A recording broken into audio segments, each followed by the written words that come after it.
So good morning, and thank you all for being here to support the work of the Child Advocacy Center and to recognize the significance of Child Abuse Prevention Month. Before I introduce our speaker, I would like to highlight that this year marks an important milestone for the CAC, our 20th anniversary.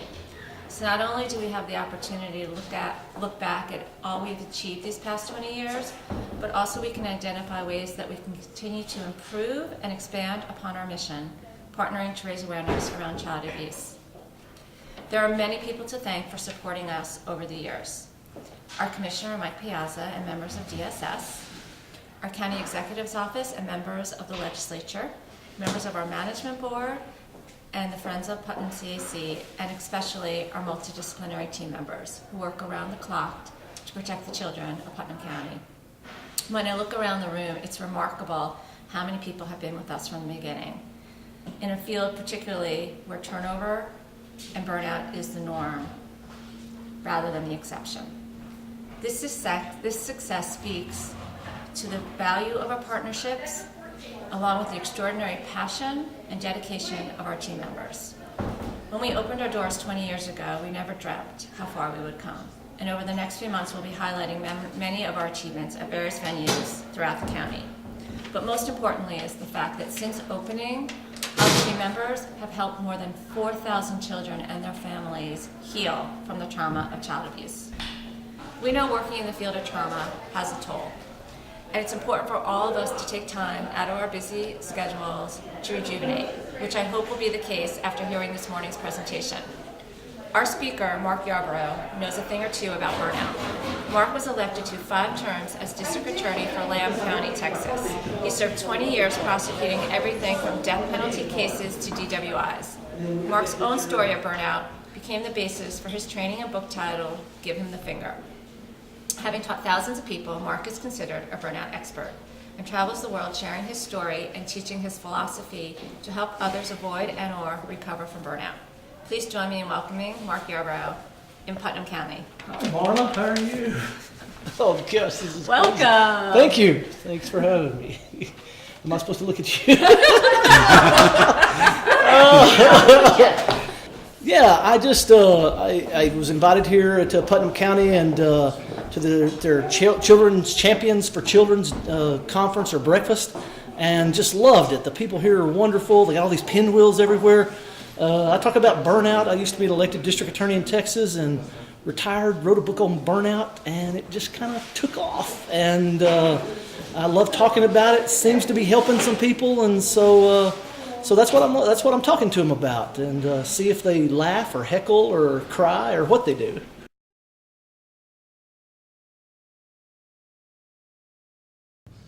And I mean, it affects us. It affects our humor. We got weird humor, okay? It affects how we view the world. How about this? Show of hands. How many of you have kiddos? Anybody have kiddos? Yeah. How about this? Your kid comes in and says, "Hey, Mommy, can I spend the night with so-and-so?" What's your first thought? No. No. Because I had that case, right? I had that case where that dad came home drunk and he started, touching the girls at the sleepover. I mean, it affects how we view things, like little innocent things like, "Oh, it's an ice cream truck driver." Was that your first thought? What was your first thought? It's a pedophile, right? It's a pedophile. It gets so bad sometimes we think Santa Claus is. And I'm telling you right now, I don't like that one, man. I don't like that Santa Claus. So it is. Burnout can be a problem, but why me? Why some weird guy from Littlefield, by the way, Texas, hometown of Waylon Jennings? Why some guy from the armpit of America to come talk to you about it? And the reason is, I wrote the book. I wrote the book, Suffer from Burnout, Give Them the Finger. And you would think that your mommy would be proud of you. She wrote a book, right? Ooh, no.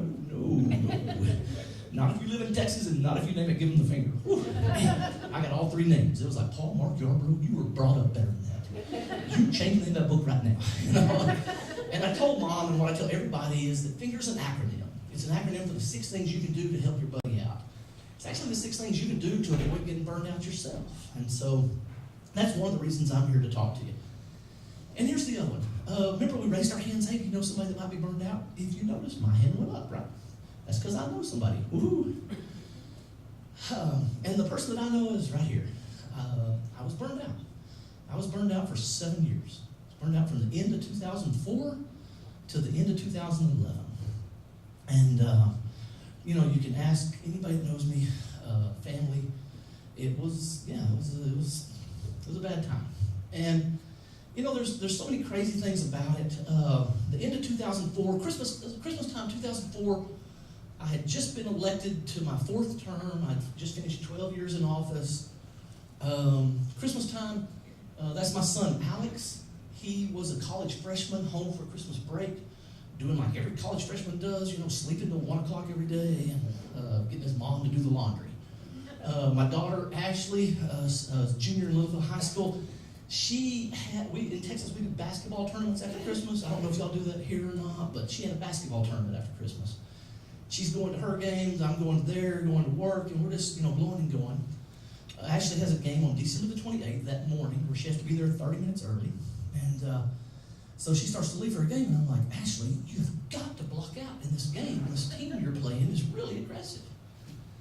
And she's like, yeah, Dad, whatever. And that's it. That's the last thing I say to Ashley.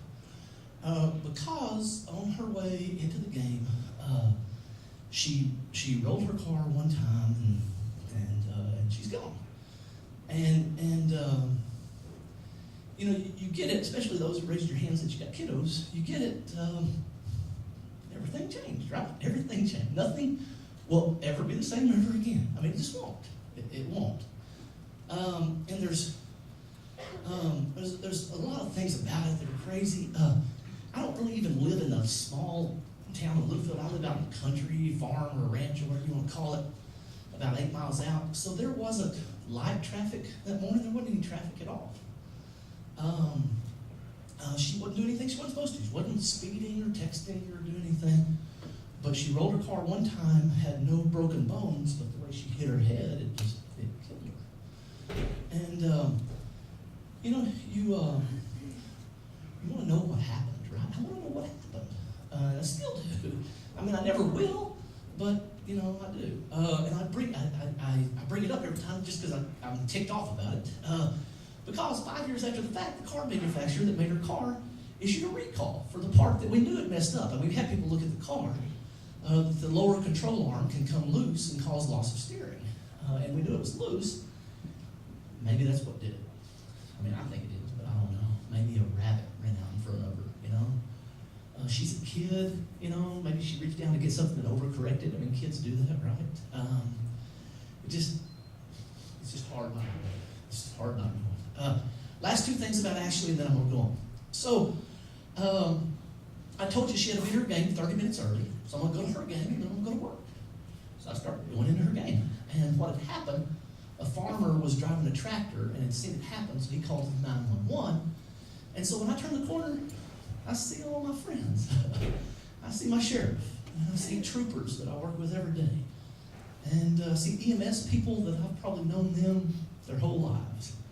And I'm just like, are these dumb heads doing out here by me, right? And the closer I get, the closer I see it's Ashley's car, and I see it's Ashley. And I know there's people around. But I see Ashley, and I see me, and I can feel my feet as I'm running towards her, and I can feel my heart. I can feel my heart practically beating out of the chest. And I say I see that or I feel that. It's been 14 years, a little over 14 years. I mean, that's a long time, right? And sometimes I'm there. Sometimes I'm still there. It's PTSD, right? You hear it from veterans. They're back in that foxhole. Cops, I hear it from a lot of cops, man. I'm back at that burn scene or that baby, death or whatever. I mean, I hear it a lot of times. We have any forensic interviewers in here with children's advocate. I hear it a lot of times from forensic interviewers and things, cases that they've had. And there's things you can do, and it hadn't happened to me, knock on wood, in a couple of months, but that's tough too. All right, last thing on Ashley. Great, we got to listen to this weird guy from Texas, can't hardly understand him, and he's got this weird tie on, right? I got the weird tie. For those of y'all old enough, kind of looks like fruit stripe gum. Anybody remember fruit stripe gum? I know if you remember the Partridge Family, you remember fruit stripe gum. I'm just saying, but the reason for the tie. This was the last thing Ashley got me. She gave me the tie for Christmas Day. And I remember Christmas morning, we're opening up gifts, and I'm like, oh, thank you so much, Ashley. I never wear that. I can just see my judge is not going to want me wearing that tie to court. I'm going to see it, the jurors and stuff. I'm not going to wear that crazy tie. And I took it back. The day before she was killed, I took it back. Drove like 60 miles and went through all kinds of hassle because I didn't have a receipt. And then obviously I was able to get it back. I spoke at her funeral. Still don't know how I did that. I wore the tie then, and every time I do the talk, including yesterday and again later this week, I wear the tie. So that's the reason for the weird tie. Whew. Okay, let's go on. Let's go back in time. We're going to go back in time to 1996. This lady is Angie Cruz with her husband Francisco and her kids Becky, Roxanne, Javier, and Joe Lewis. And Angie and her family lived in Littlefield, Texas. And one August night, 1996, two guys came into the convenience store where Angie worked and robbed the store of $296.77. $296.77. And shot Angie 9 times and killed her. And I prosecuted those two guys. Now, I know y'all think Texas, we do the, DWI, death penalty. We don't do the death penalty that much. We do not do that. I only had one death penalty case, and that was on a guy that kidnapped, sexually assaulted, and killed a little 5-year-old girl. This one, we just went life in prison. And both defendants get life in prison. Both of them appeal everything up. Everything's done. Everything's over, right? Let's go ahead again to the end of 2004. End of 2004, 3 of the original 4 attorneys that defended those guys came in and filed they were ineffective. We got some attorneys. I know we got some anybody with the prosecutor's office? Y'all probably know, but nobody else really has a clue that happens probably in every state in the U.S. every day. It's kind of a fun thing to do these days, to file like you didn't do a good job. To give you a couple things, I had hearings on that case within weeks after Ashley was killed. And to make a long story short, the highest court in Texas agreed, said they didn't do a good job. So those two attorneys, those two defendants sued those attorneys, right? They said they did bad, the court agreed. Y'all know better. They sued the Deep Pockets. They sued the Texas Rangers, not the baseball team. They sued the local PD, and they sued my office, the district attorney's office. And then they sued us all personally, and they sued us all in federal court for just a little bit, $24 million. I had like $12, I think, at that time, maybe, I don't know. And it became a nightmare. It had connections with Mexico. They had one of the biggest law firms in the world to represent them, and they just came at us and did anything they could. At the end of everything, they said they spent about $3 million just trying to make us look bad. I mean, it was crazy. And we ended up being defendants. Me, a ranger, and a cop ended up being defendants in a federal court jury trial, a 6-week-long federal court jury trial. I'm a defendant. It still just blows me away. They did things like schedule a deposition on the anniversary date of Ashley's death, just because they knew I don't work that day, and then they used it. They kind of brought it up at trial to make me mad, and it worked. It ticked me off. They talked to every single criminal defense attorney I'd ever worked with my entire career. Now, y'all don't know me, but I'm a nice guy. And every one of those criminal defense attorneys are like, no, we love Mark. Mark gives us everything. I let them do anything they want to. If it can't work it out, we'll go to trial. Every one of those attorneys testified on my behalf. Nobody testified against me. All of them were coming to court sitting on my side of the courtroom. They were telling me they were praying for me. It made me feel really good that the people I worked with day in and day out knew I was a good guy. I didn't stop that law firm, right? They had to figure out other ways. They created a website to say how bad we were. I mean, it was just a crazy time. Had to testify real quick, and I promise you I will never call on you, but real quick, well, let's see. Yeah, let's go ahead and stand up. If you've ever had to testify for any reason, would you go ahead and stand up and remain standing for just a minute? I promise I'm not going to ask you any questions about it. This is how I decide who I'm drinking with later, okay? There we go. We got a few. Okay, now, if when you testified, it was a jury trial, keep standing. Okay, we still got a few. If you were on the witness stand for longer than 4 hours, keep standing. Longer than, we still got one, maybe? I was going to say, I'm drinking by myself. Hey, I got a drinking partner, all right. How long were you on the witness stand? Probably about 6 hours. 6 hours. Thank you very much. You're buying, but that's another story. I was up there 15 hours, a little over 2 solid days. And it just, now, the result was fine. The result, they didn't get anything. The jury came back in like 3.5 hours and didn't get, it was a stupid case. But the problem was the damage had already been done. right? I had what most psychologists say is the worst loss imaginable, which is the death of a child. And then coupled with that, I had this thing going on at the same time that's just killing me every day. And then think about this. My drug dealers didn't go, you know what, Mark's in trial, let's quit selling for a while, right? So every night I'm going and working up my drug cases, my burglary cases, my sexual assault cases, every other case I've got. Every weekend I'm trying to do a little bit, and it just got me. You know, I'm one of these guys where, like, you got a burnout talk, I'm like, oh, that's cool, yeah. You guys go have fun with that little burnout talk. I mean, I love my job. But things happened and it got to me. And that's why I'm kind of here, is to say, like, hey, it can happen to any of us. And what happened to me is what happens to most people. And I don't mean death of a child or loss of a loved one or getting sued for $24 million. But what happens is you've got something going on at work. Maybe it's a conflict with an employee or a boss or a coworker, or your caseload, or you're not getting paid, or a case that you got that's just killing you. You've got something going on at work that's just stressing you out all the time. And then out of left field comes some kind of personal issue. Could be a spouse issue. A lot of times it's health issues. And when both of those start meeting together, I'm just telling you, you can get burned out. And so that's why I'm here to talk to you a little bit about it. The boring slide, what is it? I don't need to tell you who it was discovered by. And Christina Maslach's the psychologist that did most of the work. And here's the fancy definition.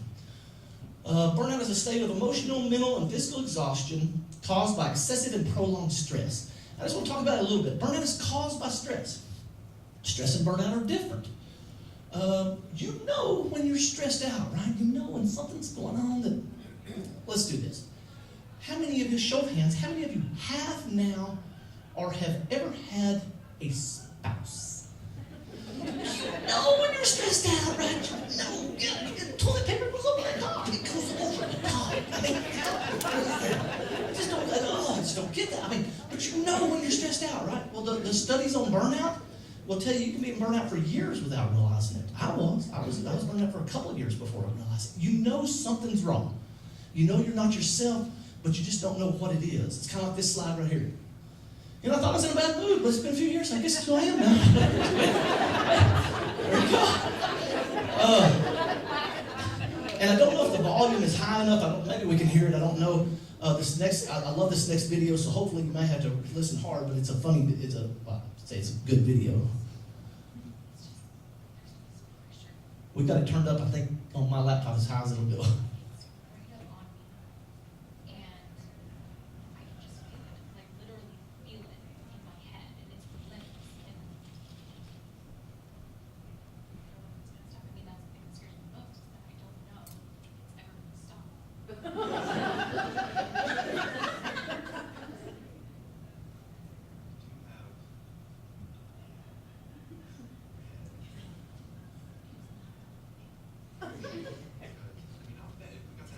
Stop trying to fix it. No, I'm not trying to fix it. I just, maybe nails cause it. You always do this. You always try to fix things when what I really need is for you to just listen. See, I think that's what you need. I think what you need is to get the nails. See, you're not...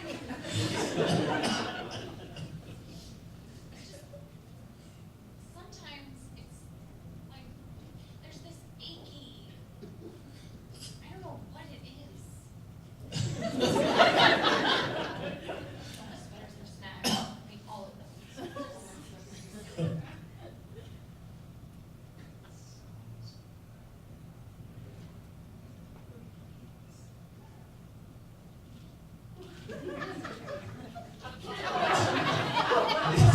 It's not about the nail. It's not.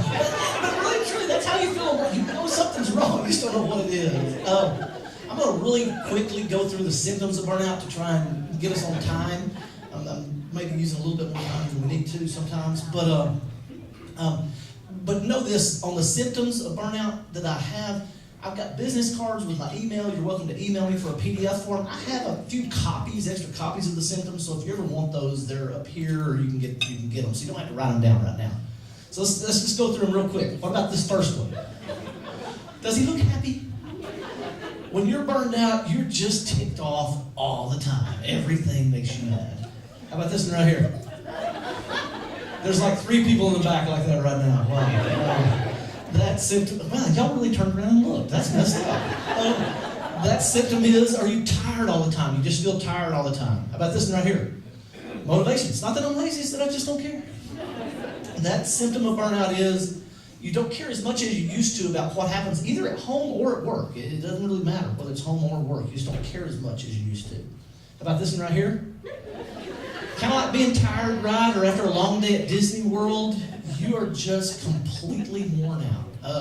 The best way I can describe that symptom to you is I almost felt flu-like. Like I just felt like I was dragging all the time. How about this one right here? Bueller. In 1930, the Republican-controlled House of Representatives, in an effort to alleviate the effects of the, anyone? The Great Depression, I'll go ahead and stop, but I usually play a little bit longer. But that symptom is most of your day spent on things you find mind-numbingly dull. I mean, it's just like, and I got my job. I mean, you know, I had threats to my life. I had some horrible things. I had some funny things. Stupid criminals make the world go round. But when I was burned out, it just wasn't as exciting as it always had been. How about this one? I don't know, do y'all know this expression? You can put lipstick on a pig butt? Yeah, somebody got it. Yeah, it's still a pig. That symptom of burnout is you still like nothing you do makes a difference. You just don't feel like you're making a difference. How about this one right here? Worker dead at desk for 5 days. Now you laugh at that. Let me go and underline. In the office each year were 23 other workers. Gosh. That symptom is you feel like other people don't care what you think or do. If you're dead at your desk 5 days, maybe they don't care. Maybe they don't care. How about this one right here? I did nothing today and still got paid. Woo! Let's think about that symptom for a second. That's all of y'all right now. Woo! I'm just saying, that's y'all right now. That symptom is have you quit taking on responsibilities. This one right here, pretty easy, right? You're hiding or you're trying to get away from people. Anybody's desk look like that? That one is it's taking you longer to get things done. You know, used to you could do an offense report or something like, or any kind of report quicker than you're doing one now. How about, oh, this one's a 3-parter. Oh, y'all want to do it? Oh, yeah. Oh,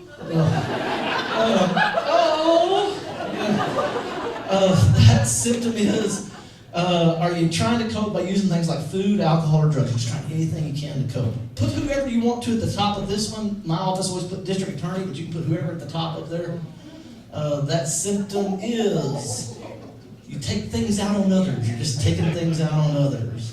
And the last symptom is on the machine itself. Excuses why you skipped work, or you're in the habit of coming in late, leaving early, or just plain skipping work altogether. And really and truly, those are the symptoms. Now, most of the articles you'll read say that people are burned out. Don't have to have all of those, but you're going to have most of those if you're burned out. The really cool thing for me, is, I had every one. I had every stupid symptom, and I knew it. I mean, I didn't know what it was, but I knew I was being a jerk. I mean, I knew I was being a jerk, you know, at home, at work, to defendants, to people I worked with, to people I lived with, and I hated it. I hated who I was. I just wanted to be back to my old self. I just wanted to be back to my old self and could not figure out how to do it. I like to read. I read everything I could. I prayed a bunch. It doesn't look like it, but I fasted.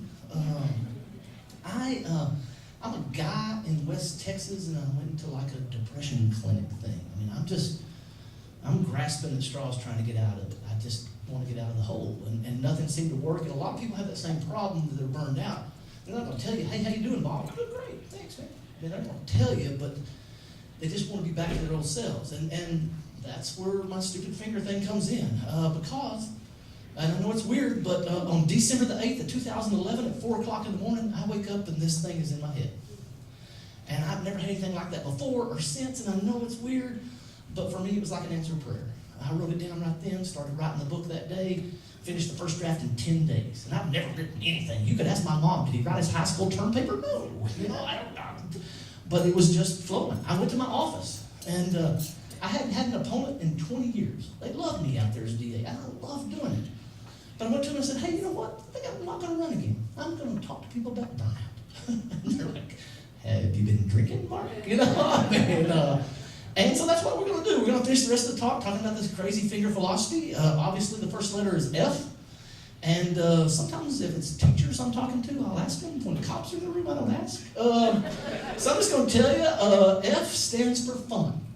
You need to have fun and you need to laugh. Now, if I'm all of y'all right now, I'm like, oh, isn't that sweet? That weird guy from Texas told us have fun. Let's have fun, guys. Come on, let's have fun. It's cheesy, right? It is so cheesy. It is, unless you're like me and you read every burnout article you can read. And I will tell you right now, you go home tonight and you Google burnout and look at ways to get around burnout, and nearly every article you will read will tell you the most important thing is to figure out ways to have fun and laugh. Something so cheesy and so easy, really, is the most important thing you can do is to figure out ways to have fun. And I completely agree. We're going to spend more time on the letter F than we do all the other letters combined. I think it's that important. But I got to tell you, it's hard. It's hard. When you're burned out, it's hard to have fun. We kept a journal in my district attorney's office, and my victim coordinator had this note in the journal. 10/18 of 05. Today is the first day that Mark smiled or laughed. It was like the old Mark was alive.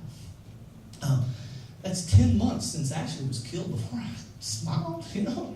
I mean, it's too long. You have to figure out some ways to make your buddy laugh or have a good time. So we're going to go through some. It's maybe where somebody snorts or wets themselves. I don't know what's going to happen, but we're going to go through some. I like newspaper articles, so I'm going to show you a couple of newspaper articles, that a couple of my favorites.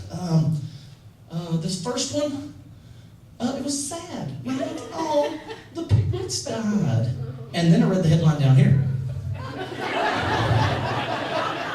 That's messed up, man. That's making lemonade out of lemons right there. I love it whenever they ask kids at school, hey, Johnny, what are you thankful for? Oh, I'm thankful for God and my mommy and my teacher. Not Isabella. What are you thankful for, Isabella? Well, you know, I'm thankful for all the dead people, because at least they tried. Okay, I guess. Yeah. I don't know. Why not? I know y'all probably do like cheer camps, right? You do cheer camps for your young kids up here. We do that in Northwest Texas too. We put ads in the paper for them and things like that. Maybe. There it goes. Now ours are a little different sometimes because we have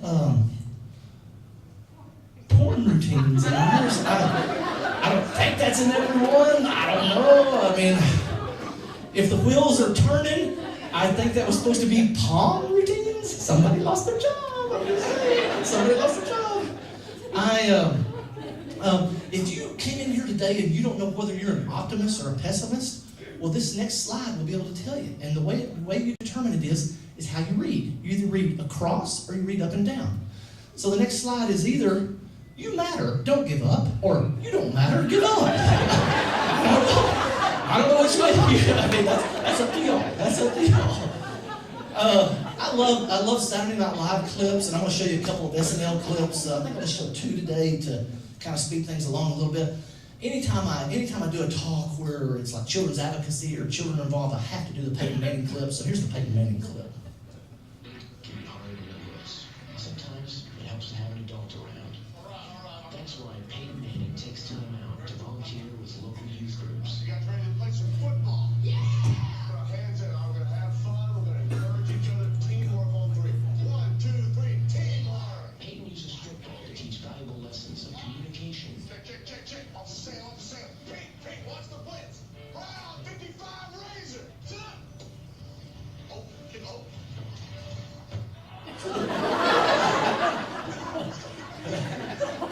Except you. I can't even look at you. Go sit the portal up in 20 minutes.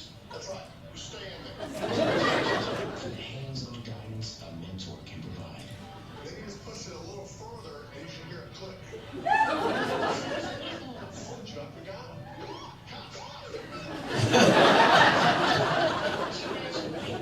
Spend time with your kids so Peyton done. Oh man, I love that one. And my favorite clip now is a couple of years ago. Probably some of you have seen it on different Facebook and things like that. It's their Alexa video. Oh man, I love that clip. So that's the next one. Oh, this was a Valentine's one. I'll skip through it. It's funny too. The new Amazon Echo has everyone asking Alexa for help. Listen, what time is it? What the hell is wrong with this blasted thing? Amanda! But the latest technology isn't always easy to use for people of a certain age. Kids have bought me a busted machine again. Oh, yes, sir. Amazon Echo Silver, the only smart speaker device designed specifically to be used by the greatest generation. It's super loud and responds to any name, even when What is the weather outside? It is 74 degrees and sunny. It is 74 degrees and sunny. Where? Outside. The temperature outside is 74 degrees and sunny. How many little statues strike out last night? Satchel Paige died in 1982. Satchel Paige is dead. What now? Died. Satchel Paige. I don't know about that. Nina, what them boys up to across the street? They are just playing. They what now? They are just playing. You say they just playing now? Yes, they are just playing. I don't know about that. Sandra, turn the heat up. The room is already 100 degrees. the new Amazon Echo Silver is all music and love.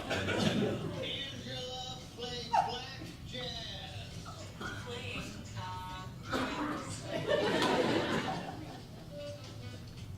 It also has a quick scan feature to help them find things. Emilia, where did I put the phone? the phone is in your right hand. Random stories. So then I gave him $5, and he said I only gave him $1.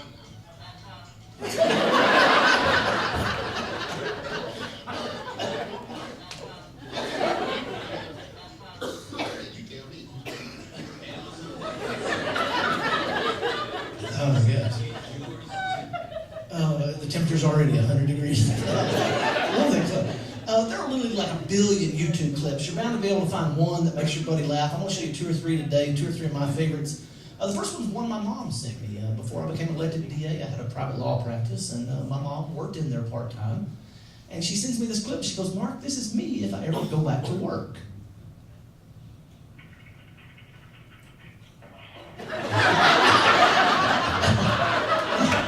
Now she emailed it. You know, she's coming along. Some of you know, like on Canada passing like legalizing marijuana and things, and they did some PSAs for their legalizing marijuana, and this next one is one of my all-time favorite PSAs that they did on the marijuana. This car's been stopped for quite some time. I'm gonna check it out.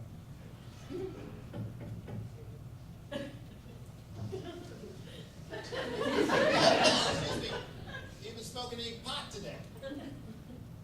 We've been stopped here for 15 minutes. Can you tell me why that is? We're waiting for the stop sign to turn green.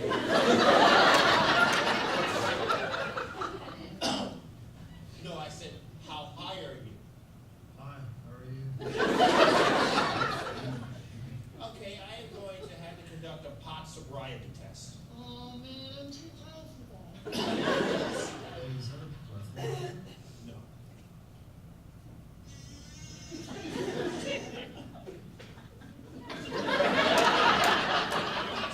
Questions to determine your ability to draw. Why is a pizza box square when the pizza's a circle? All the little slices are tiny triangles. Just 2 snacks, which you prefer? Chips. The cookie dough. Step out of the car, please.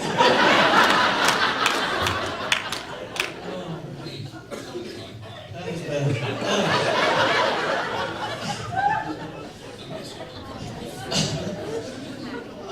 So always, you know, when I do it in different states, I always have to bring a couple of clips from Texas with me.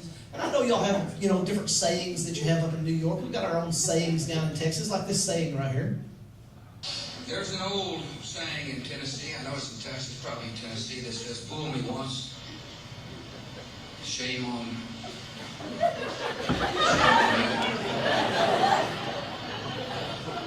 If fool me, we can't get fooled again. You guys don't be trying to fool us more than once. Y'all don't be doing that to us. What you probably don't know is we had what was voted as the funniest YouTube clip in 2015. And I know you've probably seen it before, but you're still probably going to laugh. And it is the Chewbacca Mom. So, here we go. I gotta take off my glasses for it. Oh, naturally. Okay. So, yes! Now watch when my mouth actually moves.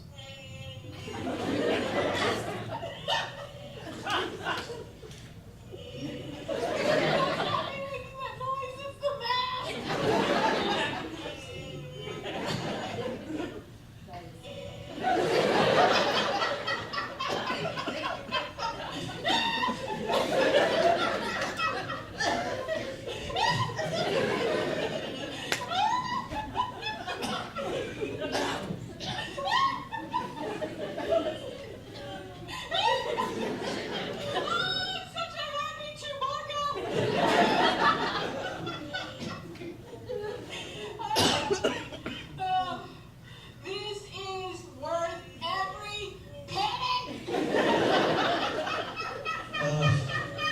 Okay. Y'all have no idea how many times I've seen that clip. Oh, man. Maybe going to amusement parks is something fun for y'all. I don't know if she had a good time. I really don't know if he had a good time. This one's a little bit more hard to figure out. I don't know if they had a good time. I'm sorry. Now, I will say, if you're kind of a weird motivational speaker and you travel the country giving talks, and you find yourself giving a talk in Florida, maybe you have to do that picture yourself. I'm just saying. I'm going to skip through the children's books because I don't. There's kids in here and everything else. Anybody recognize that right there? Anybody have it with you now? That is what my assistant thought was his 18-year-old scotch. It is not. My victim coordinator and I, we replaced that. That is actually cream soda. That's what that is. And the purpose of the video is, I guarantee you, y'all are just like me. You spend as much or more time at work, right, than you do anywhere else. And I know, man, especially officers, you got to be dialed in sometimes. You got to be. It's a serious thing. But you have to have fun. You have to be able to laugh at work too. You have to. I don't care if you're pranking each other. I don't care what you're doing. You have to find. I tell you right now, you read the articles on burnout. If you're taking that 8 or 10 hours every single day of your life and not having any fun or laughing at all, you're on a slippery slope. You're headed for burnout. And so, figure out ways you can to laugh and have fun at work. We did everything we could. For Boss's Day, my employees gave me that book, 1,001 Ways to Reward Employees. So I gave them personalized bobblehead dolls. So they gave me a personalized Pez dispenser. So just figure out ways to laugh and have fun at work. I forgot about that. Okay. I'll go through that real quick. So here's the thing. The last thing on F.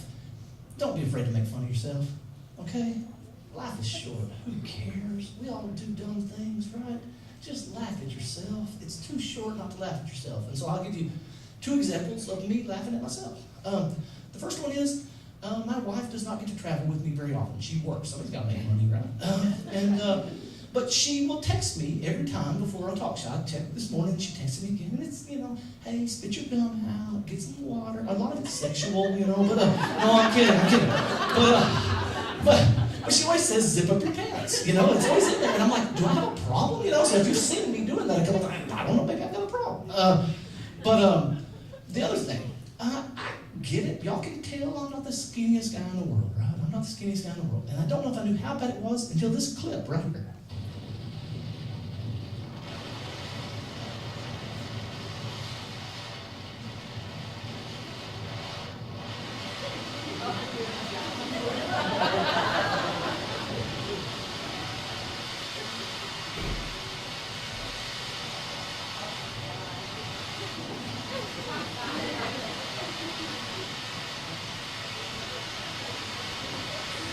Okay.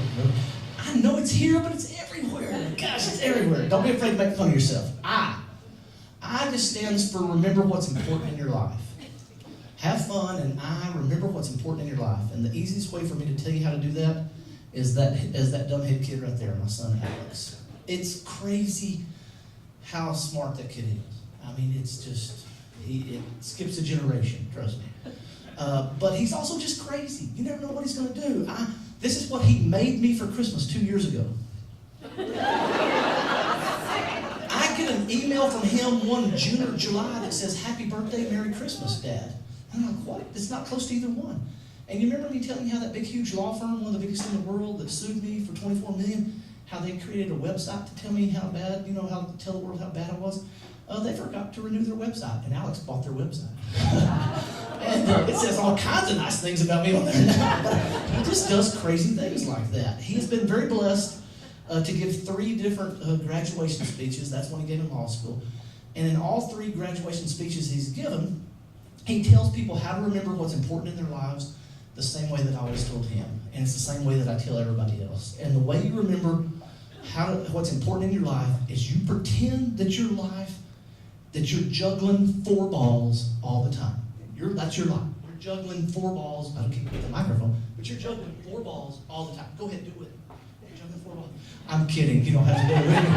But it's always fun when cops are in the rooms and when I do that, because it's like, okay, go ahead and do it with me. They're like, no. A couple of y'all, I don't know, man. But and there's a few people sometimes too are like. But there were some jugglers today too. That was pretty cool. But that's your life. You're juggling 4 balls all the time, and those 4 balls are your faith, your family, your friends, and that 4th ball, that's your job or your work. Okay. Now that 4th ball, your job or your work, that ball's made out of rubber. You drop it, it'll bounce back to you. You can always tweak things around a little bit at your job or your work. I tell ICAC officers this all the time. You're looking at thousands of child porn images every day. On a Tuesday, do something different. Change it up. Change up little things at your job or your work. The most important things in your life are those other 3 balls. Your faith, your family, and your friends. Those balls are made out of glass. Don't ever drop those balls. Always remember how important they are. When I do this talk for like churches and things like that, I talk a lot about my faith. Obviously, I don't when I do it for other groups, other than to say, for me personally, there's no way I could have gotten through without my faith. I know that. I have no question about that. Family and friends. Think about this on family and friends. All those symptoms we went through. You're mad all the time. You're tired all the time. You're taking things out on others all the time. I mean, family and friends are on the front lines of that, and you just need to remember how important they are. Family. I was going to show you my family. That's my wife and I. Now, the sad part about that picture right there is I did not have to buy those shoes. I had them. That's the sad part. But then that's Ashley a couple months before she was killed, and then I thought, no, I'm not going to show my family. I'm going to show other families. Like, how about families from the past? How about families from the 80s? I love this family because you look, every one of them changed it up just a little bit. That's pretty cool. How about families from the future? Tell your teenagers you're going to dress them up like Star Trek. See how well that goes over. And the last one on family, and sorry about this one in advance, but the last one on family is something we didn't really think about, but it's something that's important to a lot of us, and that's our pets, right? And I think the next slide shows just how important pets can be. Don't look away. Don't look away. The only reason that I put that up there is because of what happened to me in San Diego, California. I'm doing the talk, and I put that slide up there, and the girl raises her hand. I was like, "Hey, yo, what's up?" And she goes, "Do you still have the cat?" I go, "That's not me. That's not me. That is messed up. Oh, that's wrong." And some of y'all are kind of, because a lot of y'all are like, "Oh, okay, yeah, I get it." Y'all are messed up too. Y'all are just wrong. Friends, that's just a group of friends I travel with some, the no shoes, no stress, no problem group. That's my office staff. We would dress up Hawaiian or different things at Christmas. And the reason that slide is in there is because probably some of your best friends are people you work with, right? I mean, you need to remember that. It may be people that you're here with today. I don't know, you're shaking your head no. No, I'm kidding. Nobody shook their head no. But you need to remember how important they are. This one is three elected district attorneys in Texas, just to show you how seriously we take our job down there. Yeah. And the last one on friends is you never. I'm getting feedback right there. You never know where friends are going to be, where you're going to meet friends. I traveled on a vacation. My wife and I went on a vacation about 9 years ago, and we met 3 sets of friends. One of them lives in London. Actually, they're in Amsterdam now, and we visited them over there, and they visited us in Texas. The other couple lived in Ohio. Now they moved somewhere, and she's come to hear me talk. And the third couple was Sylvia and Gerard, who I haven't seen in 9 years. And she's here today. She lives right up here in New York, and she came to see me talk today. How cool is that? That is just so cool. It was really special. It really made me feel good. So there we go. Go on. N. N stands for notes. N's kind of weird. And here's why it's in there. Remember the pig? You put lipstick on a pig, but it's still a pig, and that symptom is you just don't feel like you make a difference. Well, guess what? You do. Okay? Of any profession out there, I love what y'all do. I mean, I kind of did it for a long time. I have a special place in my heart for people that do what y'all do. You make a difference. You're changing lives. I mean, it's just, that's what you dedicated your life to do, is to helping, kids have a better life. I mean, it's unbelievable to me. I'm humbled to talk to you, and y'all make a difference. And you know it, but you forget it sometimes when you get burned out. You do, and that's what notes are for. The notes are up there because when somebody comes to you, some little kid and says, thank you for getting me out of that situation. Thank you for believing me. Thanks for getting me that help. It doesn't happen every day, I get that. It could be a co-employee. Thanks for covering for me on that shift. Thanks for telling me how to do that search warrant. When somebody gives you a compliment like that, when somebody tells you something like that, write it down. I know it's a pain in the neck. It's 5 seconds out of your day to do it on a Post-it or a scrap piece of paper, put it in a shoebox or a jar or whatever. Write it down. Because right now you're not burned out, but 10 years from now, you're just like, crud, what does it matter? I don't make a difference anyway. And you go to those shoe boxes by that time, or those jars by that time, and you go, wow, Rebecca said thanks for getting her that treatment, or thanks for getting her out of that house, or thanks for believing her at court. Or so-and-so said this. It will change you. It'll reaffirm what you already know, that you make a difference, that y'all are making a difference in your little part of the world. And I encourage you, the best, I know it's a pain, but write them down. If it's a text, print it out, or a Facebook message, or whatever. Write those notes down. Last one on notes is, I hope and pray none of y'all ever get burned out. I hope and pray that none of you ever get burned out with loss of a loved one. But if you do, it's great to have notes from that loved one. And actually wrote notes on everything, and so I'm going to share one. Just because I like it. So I had to set it up. When she wrote me this note, she was 15 years old, okay? Just a quick show of hands. Anybody ever lived with a stupid 15-year-old? Let's just take a moment of silence, okay? Take a moment of silence. Oh, gosh, they're the worst. Oh. And she's like every other 15-year-old. Hey, can I go out with Kiki or Michaela or Lindsay? Yeah, actually, how about this? For once in your life, clean your room. You clean your room, you get to go out. Right? It's parenting 101. It is, right? And it worked. She cleaned her room, I let her go out. At least I thought it worked. So I'm in the back of the house one day, and I'm smelling something. And I'm like, huh. And I get to her room. Her room's clean. Okay, you know where I'm going, right? I get to her closet. Holy moly. From the floor to the ceiling is like clean clothes and dirty clothes and homework and food and drinks. And you're like, Mark, you're exaggerating. From the floor to the ceiling? Well, let me tell you what I was smelling. What I was smelling was one of her blouses burning against the ceiling light bulb. It's a wonder it didn't burn the house down. She got in a little trouble. I'm not going to lie. She got in some trouble. I go to bed that night, and I have this note on my bed. Dear Father, dear Mr. Yarborough, a.k.a. Father, I apologize for secretly storing my clean, dirty clothes on the bottom raising to the ceiling of the closet. It was very unfunny and somewhat irresponsible of me to withhold you of my secretive sneakiness. From now on, I will either put my clothes where they belong and keep my closet clean, or I will learn how to make a lock and key so I can continue my cleverness and pile my junk back into my closet so I may continue to be lazy. Either way, I hope this experience taught you a lesson, as I know it did me. I beg of you not to hold this occurrence against me, and we can forgive and forget. As you know, you're only 15 once, and your baby girl's growing like a tomato. In loving respects, your daughter, a.k.a. your pride and joy. Actually, congrats on the trial, man. First of all, suck up. Yeah, no, that doesn't work. That doesn't fly. That does not fly. But here's the thing about that, too. I don't know what trial I won.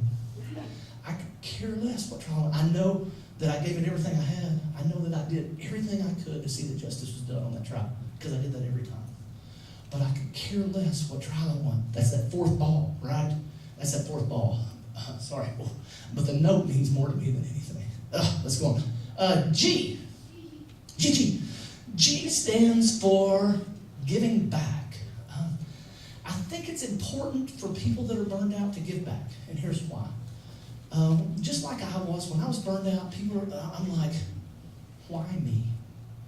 You know, I'm a nice guy. I don't deserve this. Everything I thought about every day was me, how bad my life was. That's all I thought about.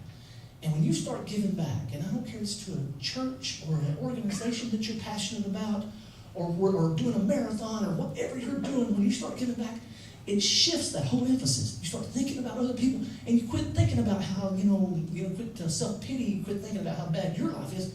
You start thinking about how you can help other people, and it really will help you a lot if you're burned out on that. We travel a lot, and we like to take school supplies to kids. That's some kids in Antigua, and then that's some kids in Jamaica.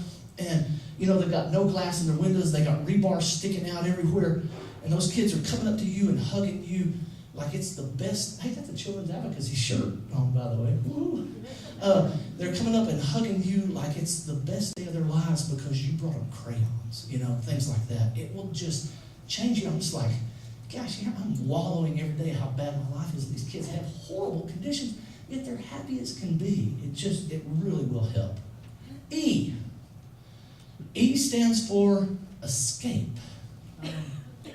All the articles you will read on burnout will tell you need to get away from what's causing the burnout. Different people are different amounts of time and things like that. But there's also ways to escape without actually leaving. Prayer is a good way to escape without leaving. A way that I've heard about, but I've never really tried, is exercise. They say really good things. I don't know personally, but I hear good things about it. I don't know.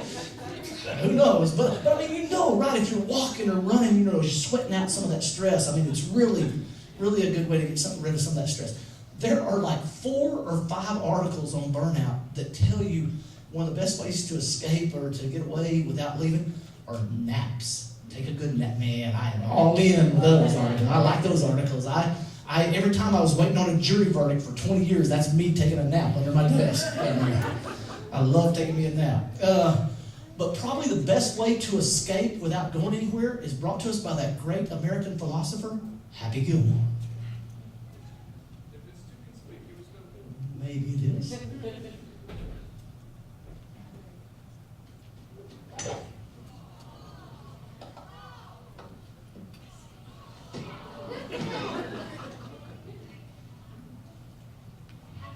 Happy, look who's here. Grandma. Happy, you look upset.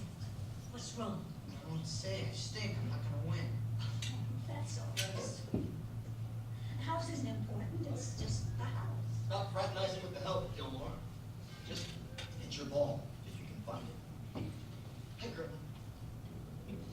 Forget him. I just want you to be happy. She just wants him to be happy. All right, Grandma. I don't know if you can hear the music or not, but there's music like she just wants him to be happy. One of the best ways you can escape without going anywhere is to go to your happy place. I'm not suggesting you go to Happy Gilmore's happy place, okay? I'm not necessarily suggesting that. Your own happy place. I have no clue. There's Chubbs.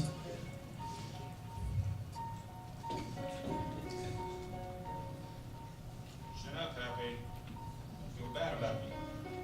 Got my hand back, see? So here's how I suggest you go to your happy place.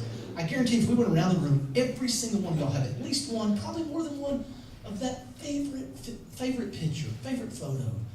Maybe it was you and your dad fishing, or you and your girlfriend's at a bachelorette party, or you and your kids at Disney World, or maybe it's you and your kids and they were behaving that day. I mean, maybe it's the one you have on your phone right now, the screensaver of your phone.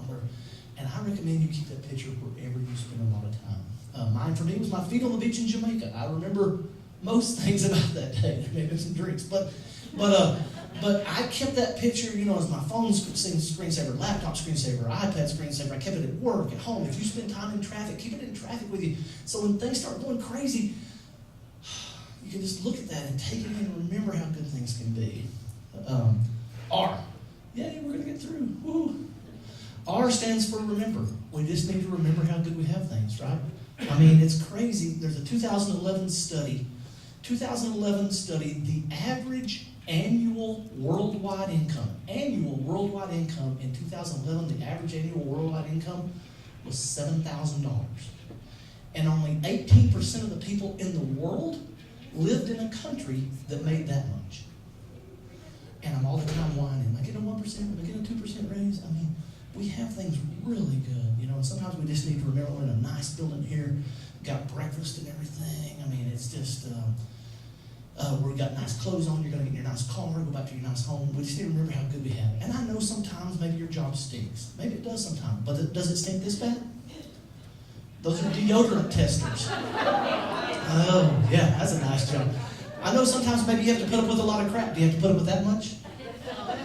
I know sometimes maybe your job is a pain in the rear. Is it as big a pain in the rear as this? Every rectal thermometer made by Johnson & Johnson is personally tested, and that is in their instructions. I had to go to Snopes. I'm like, what is up with this?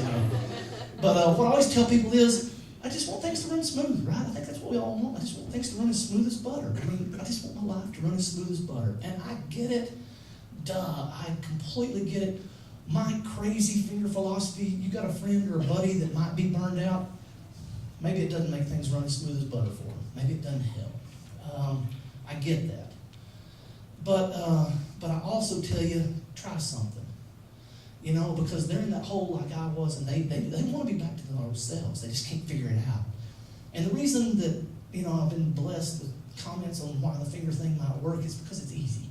When you're burned out, you can't do hard stuff. But you're like, oh, you telling me to laugh or have fun? Well, I probably could do that. You keep some notes? Yeah, I could probably do that, I mean, it's just easy. So I think it has some merit, so maybe it's worth trying. But I need you to remember it, right? And so the way I came up with for you to remember it is Butterfingers, okay? You want your life to run as smooth as butter, and it's not. Okay, I'm from Texas, okay? It's the best I have, but it's not bad.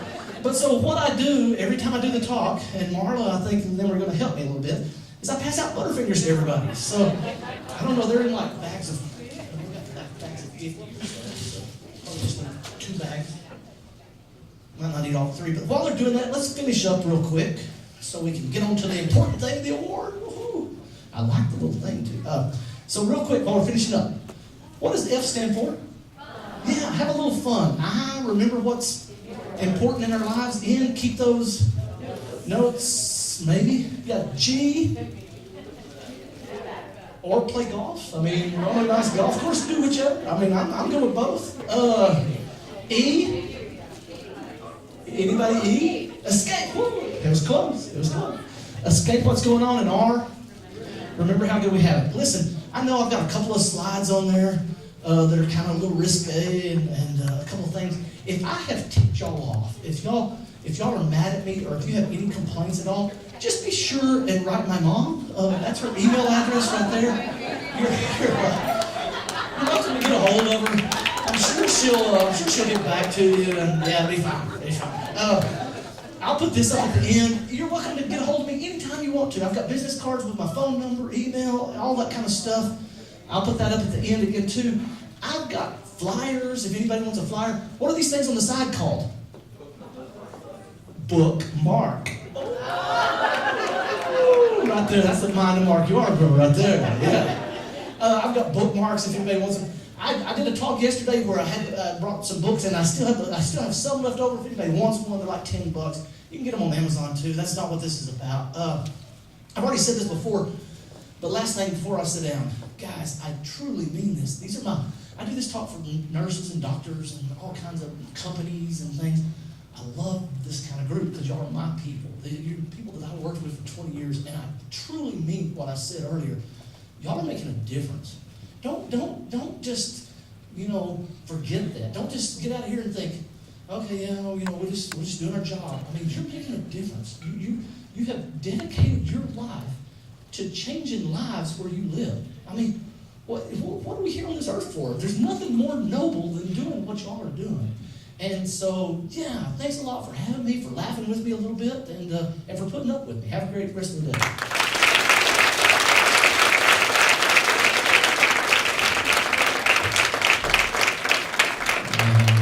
And so now, you want to come up and sing with me? I'm kidding. We can sing.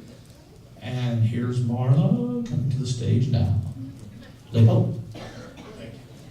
Here's another Marla. Thank you, Mark. My name is Mike Piazza. I'm Commissioner of Mental Health, Social Services, and the Youth Bureau for Putnam County.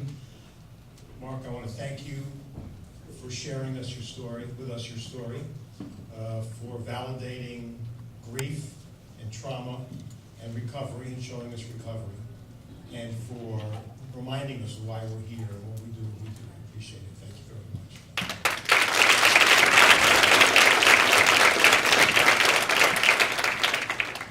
I was honored to receive the Champions for Children Award last year, and it is my honor to present it this year to Dale and Lori Betcher.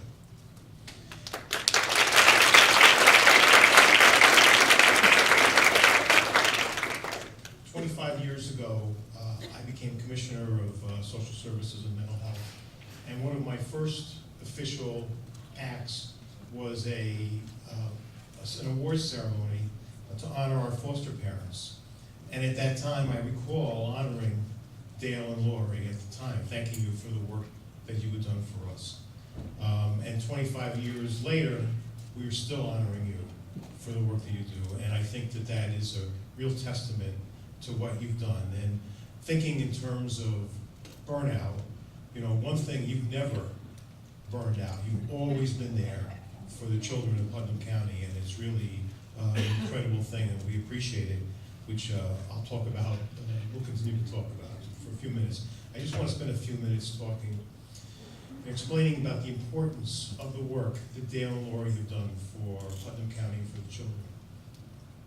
We talk a lot about resilience. We talk about what it is for a child who's born in difficult circumstances. Sometimes the circumstances could be poverty. And we're saying, well, how come some children that don't have advantages, that are not able to go to school or to go to good schools, but are still able to succeed? They are able to go to college, they become businessmen, they become great workers, they become doctors, they become lawyers.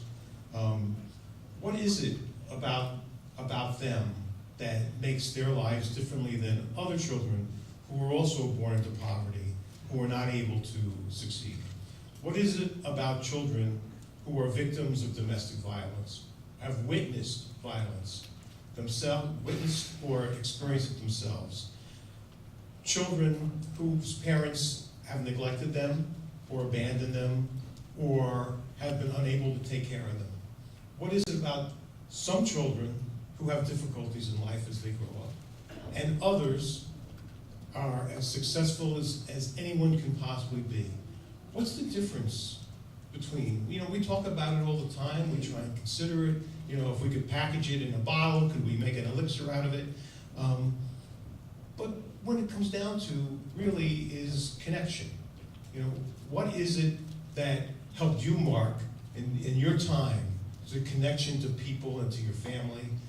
What is it with children that can help them succeed?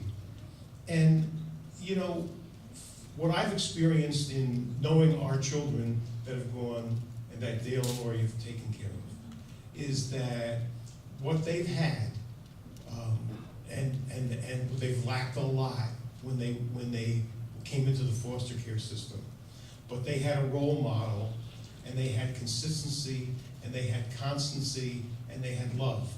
So for children who didn't always feel that they were loved, could not feel that they were loved, who might have felt that therefore they were unlovable, they began to experience love, and they could feel, I am someone who is lovable.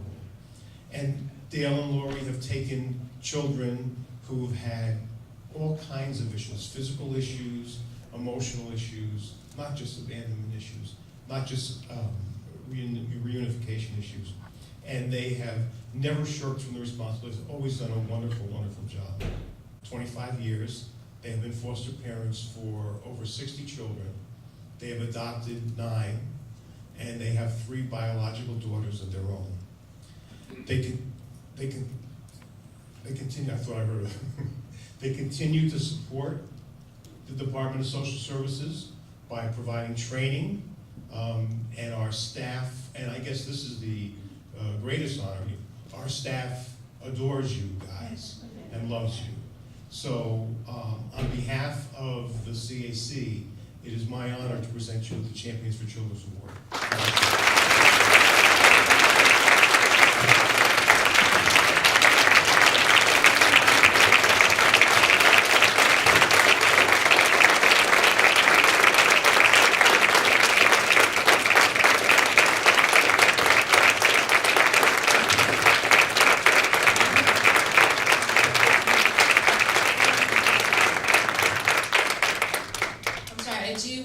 Before I turn over the mic to the benchers, we do have some proclamations here for you guys. So is Mary Ellen still here? Yes.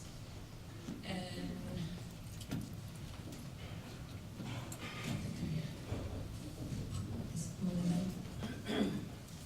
could we ask if Tatiana and Tatum and Joe and Solomon and Heidi could join us? Is that all right with you guys?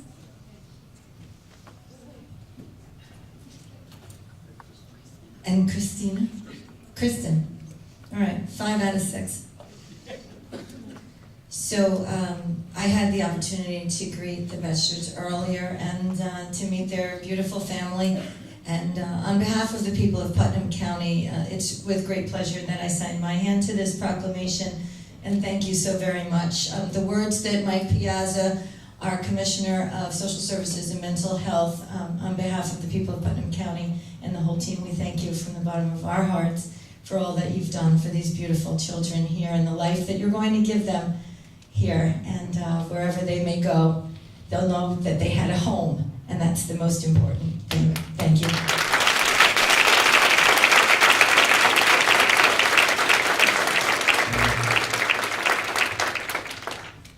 just real quick, we also have a proclamation here from Senator Kemper, as well as Senator Susurino. So we'll leave these here for you as well. So, yes. I just want to say a congratulations with a grateful heart to Commissioner Mike Piazza for accepting my reappointment to him and his confirmation of the legislature, and we hope to see you around at least for another couple of years, Mike. And for everyone who does not know, Mike did accept our reappointment to be the commissioner again with us. So congratulate Mike for us.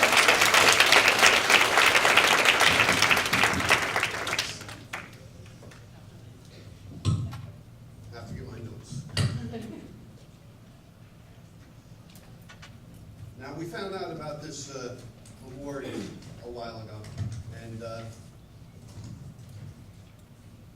I've been working on this award for a long, long time.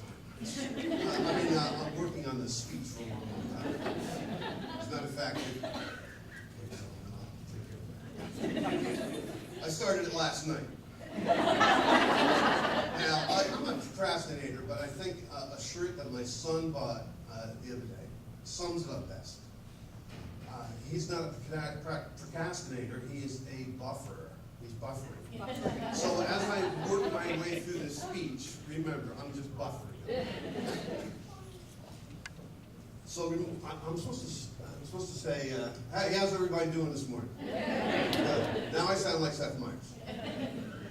So good morning, ladies and gentlemen, pastor, community officials, commissioners, social workers, past recipients, friends, and family. I'm not a speechwriter or a good speaker, so bear with me. Lori and I have been part of Putnam County for many years, and being fourth generation Putnam Countyites, we have seen changes over the years. Putnam County is a special place and has special people in it. We have had some bumps along the road in our lives when our daughter Jessie Ann was diagnosed with needing a heart transplant in 2007. When we lost Jessie in 2016, it was the people of Putnam County and Brewster High School that rallied around us and supported us. Lori and I would like to thank all of you for thinking of us and bestow this award upon us. When my CFO told me we were getting an award, my chief family organizer, I immediately thought of the Christmas story when the dad got a major award from Fragile. But even though will not have a light lamp in our window, we can proudly display the award next to our other Along the Way Role Model Award given to us in 2004 by the Henry H. Wells Middle School. We were honored then and have the same feeling today that people have cared for what we have done and have honored us today. We believe we are all put here for a reason, but we didn't realize what our calling would be. Having grown up in the idealistic 1960s, we wanted to change the world and make it a more positive place. We felt we had great results with our older children, so when I saw an article for foster parenting in the newspaper, I told Lori we should go. She didn't want to. She said, you go. So I did. And when I got home, I told her about what was going on and that that Putnam County was in the need of good foster parents and how all the family could be part of helping others. Lori was sold. We attended subsequent meetings and became foster parents and have enjoyed having had many children come to our home and have had fun with them and helped parents at the same time. We have learned from the kids and their families, helping many children be able to go back to their families. People have asked us how we can do foster care because they could not have the kids go back because they love the kids too much. But we believe it is better to have had than never have had.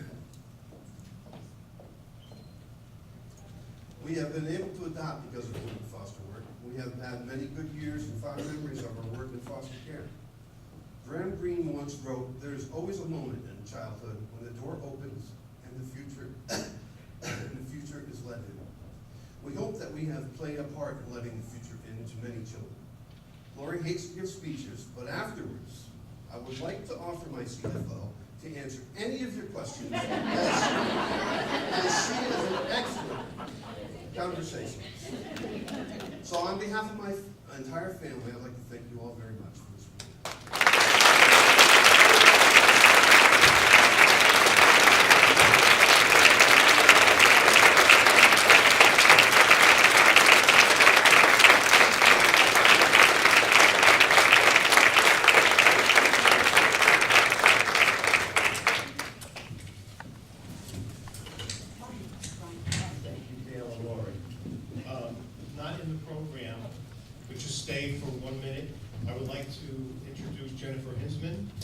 Member of the Board of Directors of the Friends of the CAC.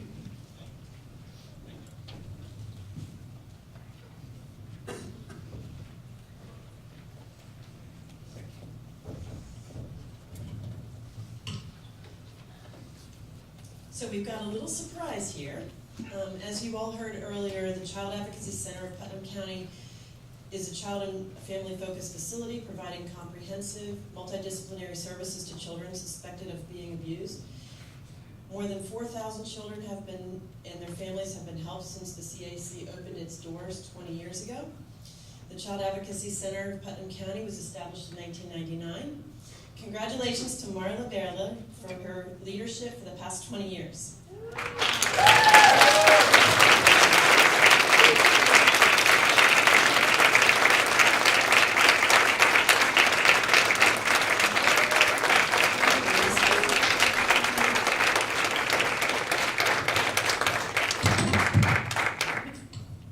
Expecting this. Thank you so much, but I cannot stand up here alone because I'm not the CAC, so I am going to ask, and you know who you are, Jenny, Mary Beth, Elaine, Marie, Lindsay, Carrie Ann, so please come up here with me.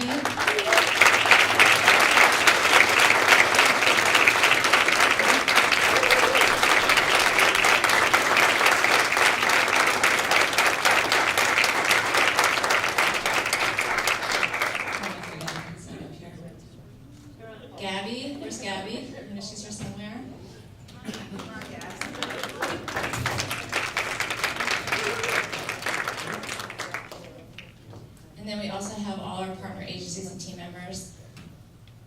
And I want you guys to come up here because I want everybody to see how many people are involved and truly how collaborative this process is. So please, we have Kent Police Department here. We have Norfolk Regional Resource Center. We have representatives from the DSS and the Sheriff's Office. It truly takes a team to protect our children, and we have an amazing team in Putnam County. And I could not do what I do if it wasn't for everybody here partnering with us, so thank you.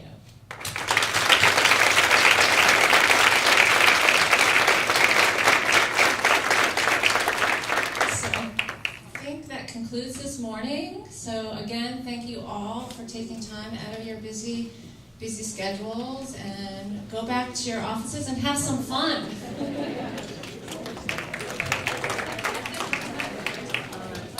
Yes, and if anyone wants to grab a pinwheel on your way out, they're planted around the circle. Please feel free to take them back to your office. I was told they also do really well at keeping deer away if you want to put them in your garden. So there's a good use.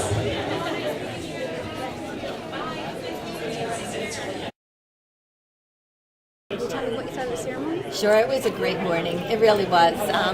Kudos to you guys for everything you do. And this seminar on burnout was it was poignant, it was very emotional, but it was very funny, and it was really a great way to start a Wednesday, right?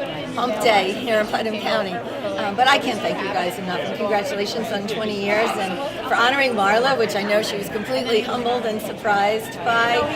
But we have a lot of work ahead of us, a lot of good work ahead of us, a lot of partnership, a lot of teamwork. And it is all about the children and to the Vetsters for what they've done to give a home to children that otherwise would not have the love and support that every child should have, not just here in Putnam County, but in the world. So she's asking you, what do you think about the CAC and the role they played in life? Oh, very important role. You know, as I said, 2014 was the year of the family. I wanted people in Putnam County to appreciate the love and support of the family. And although the family unit is not the traditional, the way that we remember, and it's changed in so many different definitions of family, what the Vetsters have decided to define their family as, and all of us here, in Putnam County. And you guys have embraced that, that part of our family unit that needs that little extra support. And so we thank you so very much for that.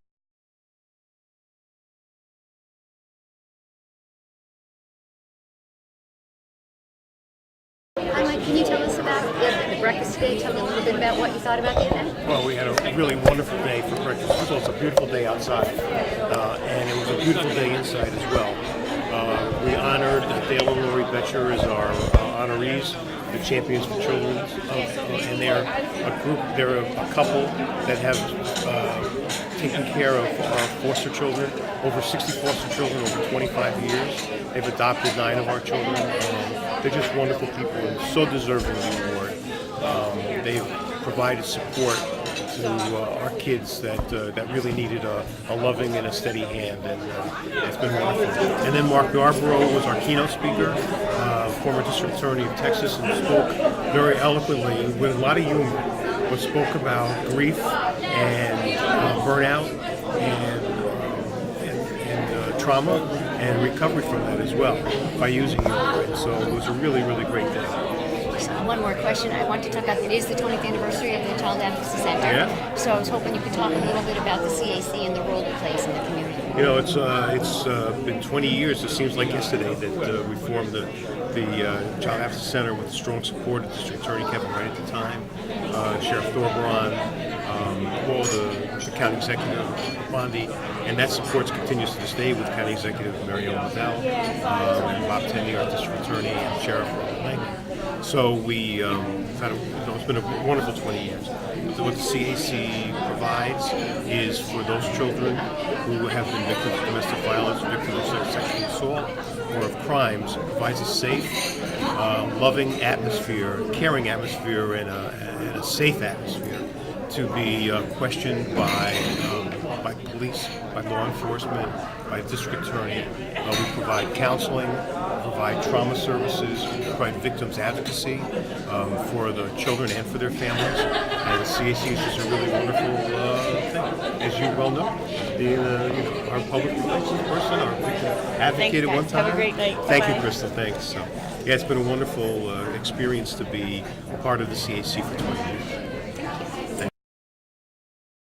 Walked right by Let me it. find out That she's was up there. that Am I was on it? hysterical. This is for you, Mark. When you get to take this. What? You need to put this on your arrow. Is the other side a big check?